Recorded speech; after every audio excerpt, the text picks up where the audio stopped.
Yeah, the truck rolled out of Astrotech facility early this morning. NASA have announced the next phase of their exploration of space.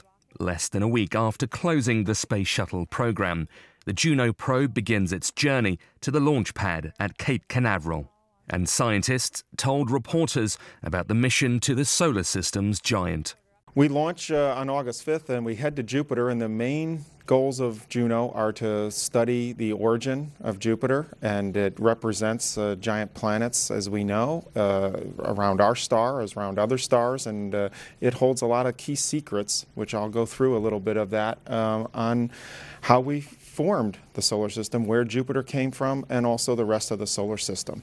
Of course, start off leaving the Earth, and you'll see in this animation Juno there with its giant solar arrays. We're cartwheeling through space.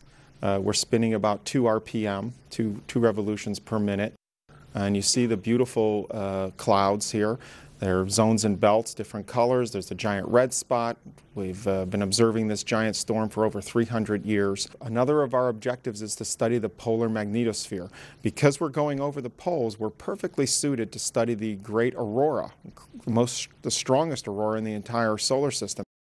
What we do is we launch from Earth in August. We swing out past the orbit of Mars. We do a couple of, we call them deep space maneuvers, to fire the engine, target us to come back in by the Earth, and we do a flyby of Earth at about 500 kilometers in October 2013, and then we slingshot ourselves out towards Jupiter, arriving in July 2016.